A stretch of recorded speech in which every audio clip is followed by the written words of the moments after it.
어떤 분은 반등이다, 어떤 분은 2차 하락올 거다. 지금 시장 상황이 어떤지 연구원님의 생각은 어떤지 궁금합니다. 제가 여기 나와서 제가 귀에서 피가 나도록 강조하는 지표. 한국은행의 주택가격 전망지수, CSI 지수인데 꽤 오래된 지수예요. 지표를 볼 때 한국 부동산은 맨날 표본 바꾸잖아요. 그게 뭐 정확하겠습니까?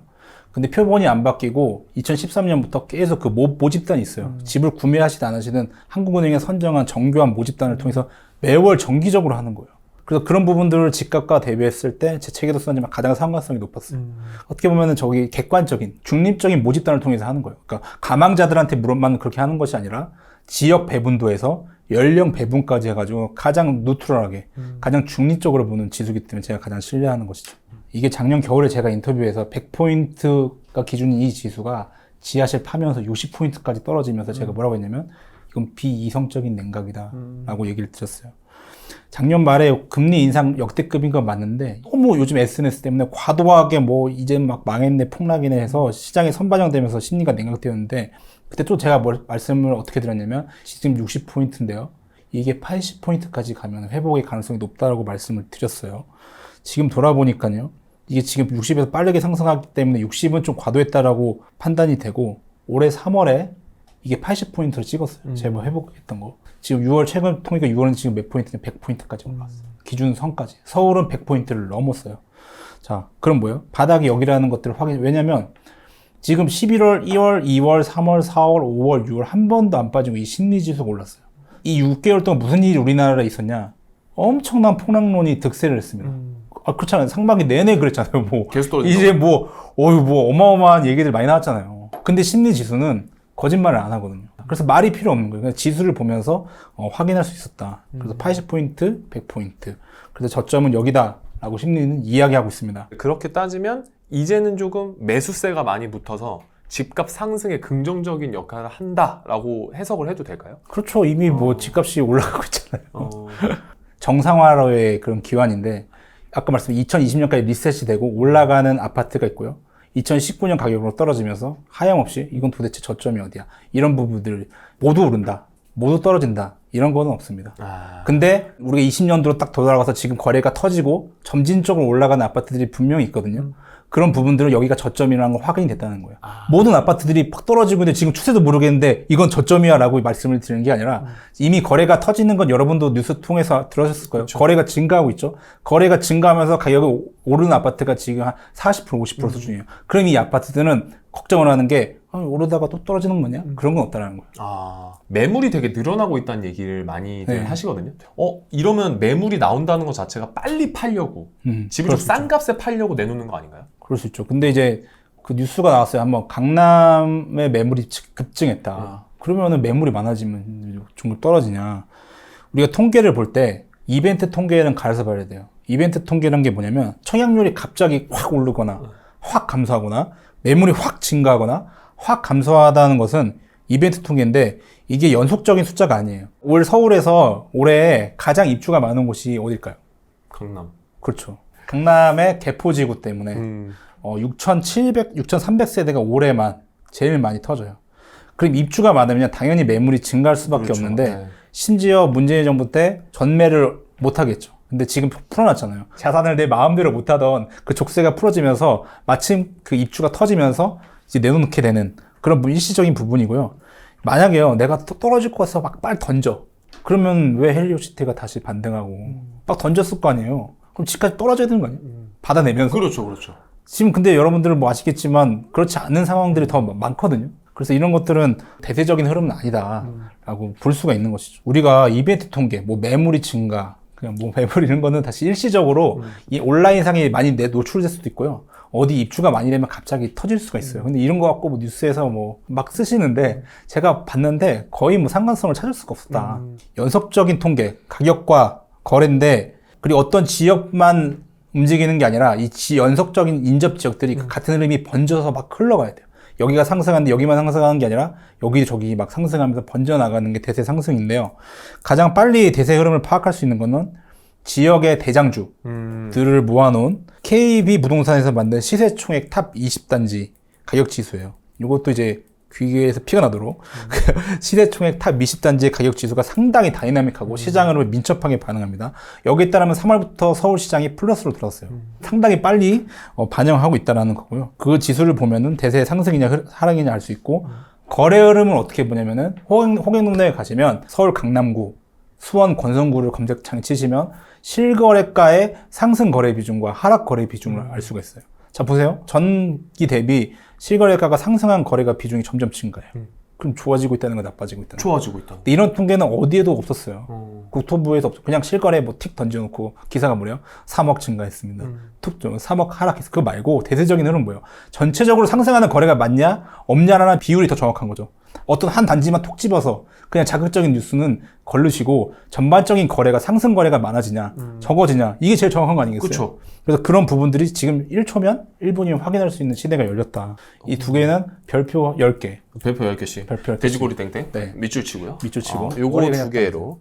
그럼 이거 두 개로 이제 뭐 가짜 상승, 대세 상승도 파악할 수 있지만 하락장이 언제 시작되고 언제 그럼요. 끝나는지 이런 것들도 파악할 수 있겠네요. 그럼 이게 떨어졌는데 마이너스인데 일시적이 아니라 3개월 동안 계속 떨어져. 상승거래 40%였다가 점점 줄어들어.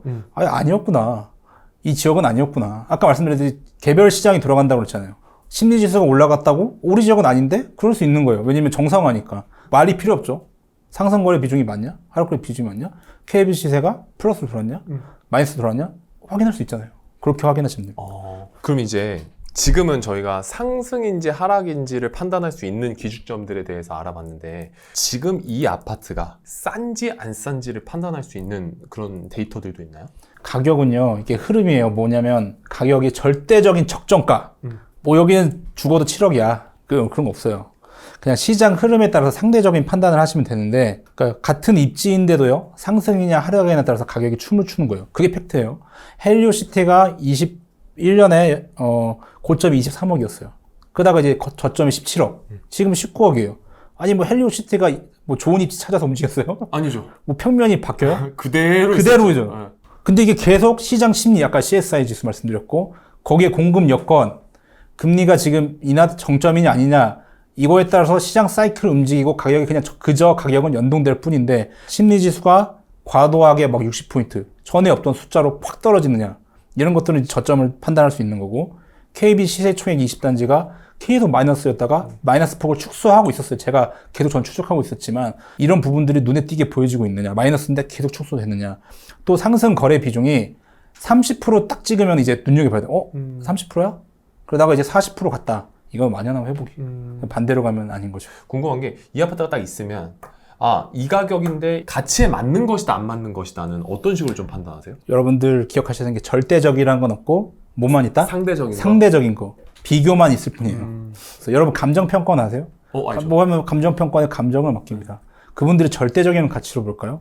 아니요. 이 단지 대비 이 단지. 그렇게 봐요. 모두가요. 어떤 전문가도 딱 하늘에서 툭 떨어져가지고 뭐 소득 대비 여기는 7배입니다. 뭐 이렇게 뭐 얘기하시는 분들 정말 좀 거시기 하고요.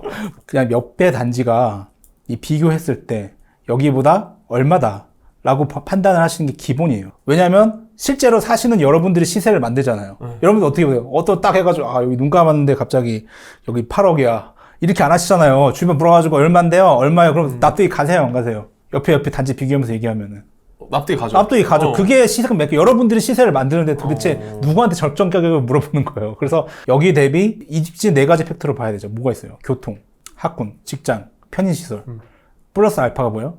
유해시설. 유해시설 지도에 나와요 안 나와요? 안 나오죠. 안 나와요. 그럼 어떻게 해야 돼요? 가봐야죠.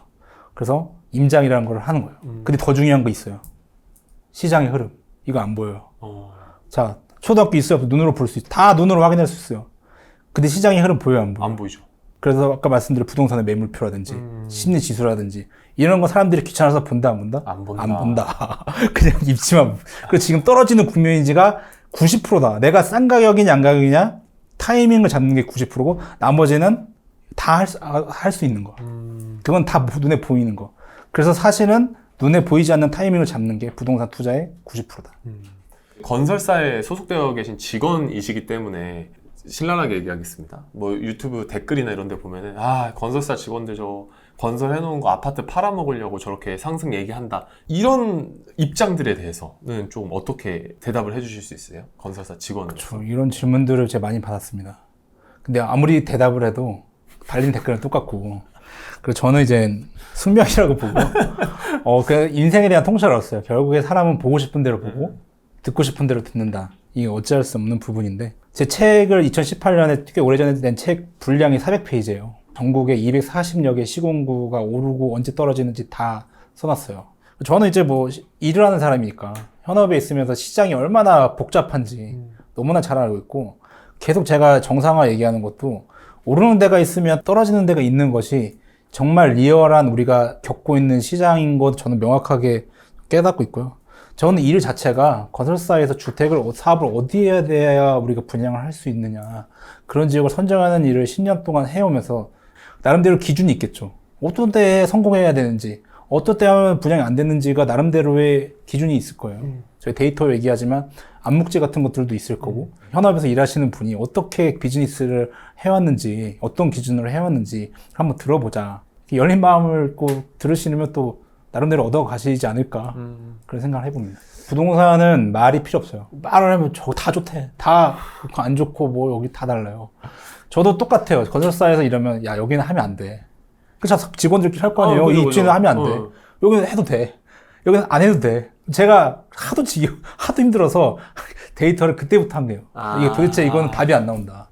그럼 데이터는 뭐예요? 제일 미덕이 뭐예요? 검증을 할 수가 있어요. 그죠. 이 데이터를 보고 판단했더니 이거는 데이터는 분양을 설명할 수가 없구나. 이걸 봐야 되는구나. 그러니까 이런 부분들에서 데이터의 미덕인 거고, 그래서 여러분들한테도 계속 지수를 가지고 보시라. 무슨 말이 그렇게 적당하면 되지. 오래된 검증된 지수가 있지 않느냐라고 말씀을 드리는 거죠.